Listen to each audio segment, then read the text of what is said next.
सासूबाई आता बस झालंय, थकलोय मी, पहाटेचे 4 वाजलेत. अहो तुम्हाला काय सांगू, आमची कला म्हणजे अगदी सोनं आहे सोनं. तुमच्या घरात आली तर तुमच्या घराचं नंदनवर करेल. तेवढ्यात कला सर्वांसाठी चहा आणि पोहे घेऊन येते. आज कलाच्या पाहण्याचा कार्यक्रम असतो. कलाला पाहण्यासाठी राजू आणि त्याचे आई बाबा आलेले असतात. कलाचे बाबा म्हणतात, घ्या ना तुम्ही सगळे, परंतु राजूचे लक्ष मात्र कलाकडेच असतं. कला अतिशय सुंदर दिसत असते. पारंपरिक साडीतील तिच्या दिसण्यावर राजू पूर्णपणे भाळतो. कला अत्यंत सुंदर असते. मोठे मोठे टपोरे डोळे, गुबगुबीत गाल, गुलाबाच्या पंखुडीसारखे ओठ आणि शिडशिडीत बांधा पाहून राजू तिच्या प्रेमातच पडला. हे पाहून राजूची आई त्याला म्हणते, राजू चहा आणि पोहे घे, तिच्याकडे काय एकटेक पाहतोयस. आणि हे सगळं ऐकून सगळे हसू लागतात. कलाची सावत्र आई नैना म्हणते, आमची कला आहेच इतकी सुंदर की राजू तिच्या सुंदरतेमध्ये पूर्णपणे हरवून गेलेत. राजू लाजून नजर बाजूला करतो आणि पोहे घेतो. राजूचे बाबा म्हणतात, आता या दोघांना आपण एकमेकांशी बोलायला वेळ देऊयात, म्हणजे त्यांची पसंती झाली तर पुढे आपल्याला बोलता येईल. राजूचे बाबा म्हणतात, एकदम बरोबर बोललात तुम्ही, आम्हाला तर तुमची मुलगी खूप आवडलीये. आता राजू आणि कलाने त्यांची पसंती केली की लगेच लग्नाची बोलणी करूयात. राजू आणि कला एकमेकांशी बोलण्यासाठी बेडरूममध्ये जातात. तेव्हा राजू कलाकडे एकटक पाहतच राहतो. कलाला हे समजतं, परंतु तिची काही बोलण्याची हिंमत होत नाही. राजू तिला म्हणतो, तुझा तर हा नेहमीचा अनुभव असेल ना, माझ्यासारखे अनेक जण तुझ्याकडे असं टक लावून पाहत असतील. कला खूप लाजते. राजू म्हणतो, लाजल्यावर तू आणखीच सुंदर दिसते. कलाच्या चेहऱ्यावर स्माईल येते आणि त्यामुळे तिच्या दोन्ही गालांवर खळ्या पडतात. हे पाहून राजू म्हणतो, हसल्यावर तर तू आणखीच सुंदर दिसते. आणि तुझ्या गालावरच्या खळ्या, एकानंतर एक स्तुती ऐकून कलाला काय बोलावं काय उत्तर द्यावं कळलं नाही आणि ती तिच्या दोन्ही हातांनी चेहरा लपवते. राजू म्हणतो, कला मी तुझ्या प्रेमात पडलोय. काही झालं तरी मी फक्त तुझ्याशीच लग्न करणार. तुला मी पसंत आहे का? माझ्यात काही कमी असेल तर सांग मला, मी ती सुधारेल, परंतु मला नकार नको देऊस. कला पटकन बोलून जाते, नाही असं काही नाहीये, मला तुम्ही आवडले आहात. हे ऐकून राजूला खूप आनंद होतो. कला तिची दीप दाताखाली दाबते आणि तेथून पळून जाते. राजू बाहेर येतो. राजूला आई बाबा विचारतात, झालं का बोलणं, पसंत आहे की नाही मुलगी? राजू म्हणतो, हो आई बाबा, पसंत आहे मला. कलाचे बाबा तिला हाक मारतात, कला बाहेर ये, लवकर ये. कला बाहेर येते. बाबा तिला विचारतात, आहे का मुलगा पसंत? कला म्हणते, बाबा पसंत आहे. हे ऐकून सर्वांना खूप आनंद होतो. त्यानंतर सगळे एकमेकांना मिठाई भरवतात. त्याच दिवशी कला आणि राजू या दोघांच्या लग्नाची सुपारी फुटते. येत्या काही दिवसात साखरपुडा करायचं ठरतं आणि मग त्यानंतर लग्न.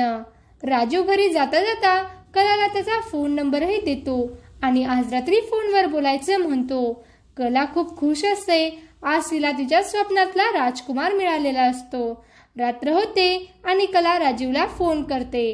हे दोघे फोनवर तासभर गप्पा मारतात. तेवढ्यात कलाची आई नैनाला आवाज देते. कला राजूला म्हणते, आईने आवाज दिलाय, मी तुला उद्या करेल फोन. आणि ती फोन कट करते. तेवढ्यात नैना कलाच्या रूममध्ये येते आणि विचारते, काय मग, खुश ना? मनासारखा मुलगा मिळालाय लग्नाला. आता काय, एका मुलीची खूपच मज्जा आहे बाई. कला लाजते आणि म्हणते, आई तसं काय नाहीये. नैना चक्क कलाचा गळा पकडते. कलाला मोठा धक्काच बसतो. ती म्हणते, आई हे काय करतेस तू? नैना म्हणते, तुला काय वाटलं, मी तुझं लग्न होऊ देईल का? लग्न करून तू मस्त तुझ्या त्या राजकुमाराकडे निघून जाशील, तिथे जाऊन राज्य करशील आणि मी इथे मोलकरीण व्हायचं का? कला कसं बसन नैनाचा हात सोडावते आणि विचारते, आई हे काय बोलतेस तू? नैना म्हणते, खरं तेच बोलते. तुझं लग्न होतंय, तुला चांगला मुलगा, चांगलं सासर मिळतंय म्हणून आनंदी व्हायला, डोळ्यातून 2 अश्रू गळायला मी काय तुझी खरी आई आहे का? सावत्र आहे तुझी. 10 वर्षांपूर्वी जेव्हा लग्न करून मी या घरात आले होते ना, तेव्हा 12 वर्षांची होतीस तू. तेव्हापासून घरातील एकाही कामाला हात नाही लावला मी. सगळी कामं तूच करतेस आणि तुला काय वाटतं, तुझं लग्न झाल्यावर ही काम कोण करणार? तुझा तो फाटका बाप घरात मोलकरीण ठेवणार आहे का? त्यामुळे जोपर्यंत मी आहे तोपर्यंत तुझं लग्न नाही होऊ देणार. तुला या घरात मोलकरीण बनवून ठेवणार मी. कलाला जबर धक्का बसतो. कला म्हणते, पण आमचं लग्न तर जमलंय आणि जर तुम्ही असं वागलात तर मी बाबांना सगळं तुमचं सत्य सांगेल. नैनाला खूप राग येतो आणि ती कलाचा गळा पकडते. ती म्हणते, जर तू तुझ्या बाबाला काही सांगितलं तर त्यानंतर त्याचं काय होईल हे तू लक्षात ठेव. कला खूप घाबरते. नैना आपल्या बाबांचं काही बरं वाईट तर करणार नाही ना, या विचाराने ती गप्प राहायचं ठरवते. नैना कलाच्या रूममधून बाहेर पडते आणि विचार करते की कलाला तर घाबरवलंय, ती कोणाला काही सांगणार नाही. परंतु आता हे लग्न मोडावं लागेल आणि त्यासाठी राजूला टार्गेट करावं लागणार. दुसऱ्या दिवशी नैना कलाच्या मोबाईलमधून राजूचा नंबर घेते. दुपारच्या वेळेस कलाचे बाबा ऑफिसला गेलेले असतात तर कला कॉलेजला गेलेली असते. हीच योग्य संधी आहे असा विचार करून नैना राजूला फोन करते. राजू विचारतो, तुम्ही कोण बोलतायत? तर नैना म्हणते, मी कलाची आई नैना बोलते. राजू म्हणतो, बोला ना आई, काय काम आहे? नैना म्हणते, तुम्ही आत्ताच्या आत्ता घरी या. कलाच्या पोटात खूप दुखतंय, तिचे बाबाही घरी नाहीयेत. हे ऐकून राजू खूप घाबरतो आणि म्हणतो, मी आत्ताच येतो. राजू कलाच्या घरी पोहोचतो आणि बेल वाजवू लागतो. थोड्याच वेळात नैना दरवाजा उघडते. त्याला पाहून राजूला मोठा धक्काच बसतो, कारण कालपर्यंत साडीत असलेल्या नैनाचं रूप पूर्णपणे पालटलेलं असतं. ती आज वन पीस शॉर्ट ड्रेसमध्ये उभी असते. क्षणभर तर राजू तिला ओळखतच नाही. राजू तिला विचारतो, आई, कला कुठे आहे? तिचं पोट दुखतंय ना? नैना म्हणते, हो, तिचं पोट दुखत होतं. तू येण्याआधी तिची एक मैत्रीण आली, त्यामुळे ती तिच्याबरोबर दवाखान्यात गेली. नको काळजी करू तिची, तिला बरं वाटेल. राजू म्हणतो, ते कोणत्या हॉस्पिटलमध्ये गेले? मी तिकडे जातो. नैना म्हणते, त्याची काही गरज नाहीये, येईल ती थोड्या वेळात. तोपर्यंत तू आतमध्ये ये, आपण त्यांची वाट पाहूया. असं म्हणून ती चक्क राजीवचा हात पकडते आणि त्याला आतमध्ये घेऊन येते. राजीवला हे सगळं विचित्र वाटत असतं, परंतु काय बोलावं हेच त्याला कळत नाही. कलाच्या आईने असे कपडे का घातले आहेत? त्या अशा विचित्र का वागताय हे विचारण्यासाठी त्याची हिंमत होतच नाही. नैनाने आधीच कॉफी बनवून ठेवलेली असते. ती किचनमधून कॉफी आणते आणि राजीवला देऊ लागते. परंतु जाणून बुजून ती राजीवच्या शर्टवरही कॉफी सांडते आणि म्हणते, सॉरी, चुकून झालंय, तुम्ही शर्ट बदलून घ्या. राजू म्हणतो, नको, त्याची काही गरज नाहीये. परंतु असं कसं शर्टवर डाग राहील? असं म्हणून नैना राजूला शर्ट बदलण्यास देते. राजू शर्ट बदलत असतो तेव्हा नैना मागून येऊन चक्क त्याला मिठी मारते. हे पाहून राजूला मोठा धक्काच बसतो आणि तो विचारतो, हे काय करतायत तुम्ही? नैना म्हणते, जेव्हापासून तुम्हाला पाहिलंय तेव्हापासून मी तुमच्या प्रेमात पडले. तुम्ही कलाशी लग्न नका करू. मी माझ्या नवऱ्याला घटस्फोट देते. आपण दोघे लग्न करूयात. राजू म्हणतो, डोकं फिरलंय का तुमचं? काय बोलतायत? तुम्हाला तरी कळतंय का? मी इथे यायला नको होतं. कलाला फोन करायला हवा होता. असं म्हणून राजू तिथून जाऊ लागतो. तर नैना त्याला थांबवते आणि म्हणते, आधी हा व्हिडिओ तर पाहून जा.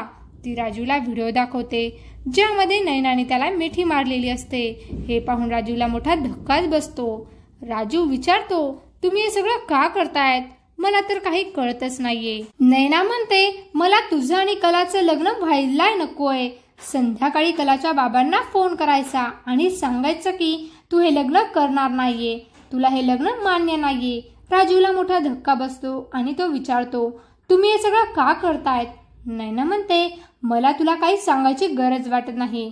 जे सांगितलं तेवढं करायचं, नाहीतर या व्हिडिओचं मी काय करू शकते हे तुलाही माहितीये. राजू घराबाहेर पडतो, परंतु काही झालं तरी कलाशी लग्न करायचं, नैनाचं सत्य सगळ्यांसमोर आणायचं असं तो ठरवतो.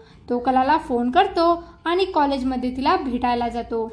कला विचारते, काय झालं? तर राजू तिला घडलेला सगळा प्रकार सांगतो. हे ऐकून कलाला जबरदस्त धक्का बसतो. कला रडू लागते आणि म्हणते, आता काय करायचं?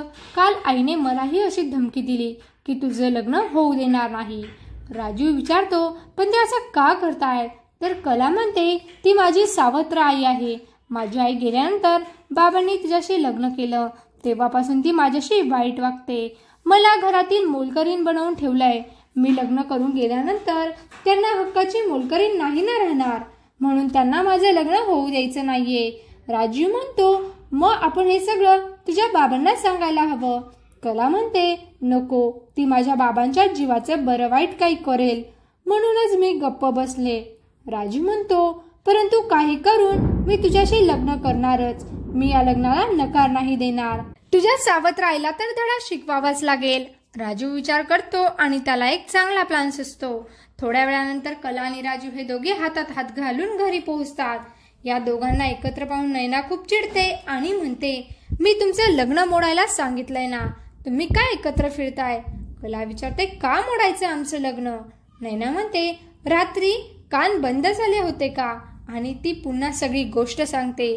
कलाला घरात मोलकरीण बनवून ठेवायचंय, म्हणून ती हे लग्न होऊ देणार नाही. तसंच तिने राजू बरोबर काय केलं असा व्हिडिओ बनवला याबद्दलही ती सांगते. हे ऐकून राजू आणि कला हसू लागतात. नैना विचारते, काय झालं, का हसताय तुम्ही? तर राजू म्हणतो, तुम्हाला काय वाटतं, व्हिडिओ फक्त तुम्हालाच बनवता येतो का? माझ्या खिशात हा जो पेन आहे ना, त्यामध्ये व्हिडिओ कॅमेरा आहे आणि तुम्ही जे काही बोललात ते सगळं रेकॉर्ड झालंय. नैनाला मोठा धक्काच बसतो आणि ती राजूच्या खिशातून हा पेन घेण्याचा प्रयत्न करते, तर कला तिच्या सणसणीत थोबाडीत मारते. तेवढ्यात पोलीस तेथे पोहोचतात. कलाचे बाबा आणि राजूचे आई बाबाही येतात. त्यांना हे दोघं सगळं सत्य सांगतात, हा व्हिडिओ दाखवतात. त्यामुळे कलाच्या बाबांना मोठा धक्काच बसतो. ते पोलिसांना म्हणतात, आत्ता या बाईला इथून घेऊन जा, तिने माझ्या मुलीला खूप त्रास दिला आहे. पोलीस नैनाला अटक करून घेऊन जातात. त्यानंतर कला आणि राजूचं लग्न थाटामाटात पार पडतं आणि ते सुखाने राहतात. आवडली का आजची गोष्ट?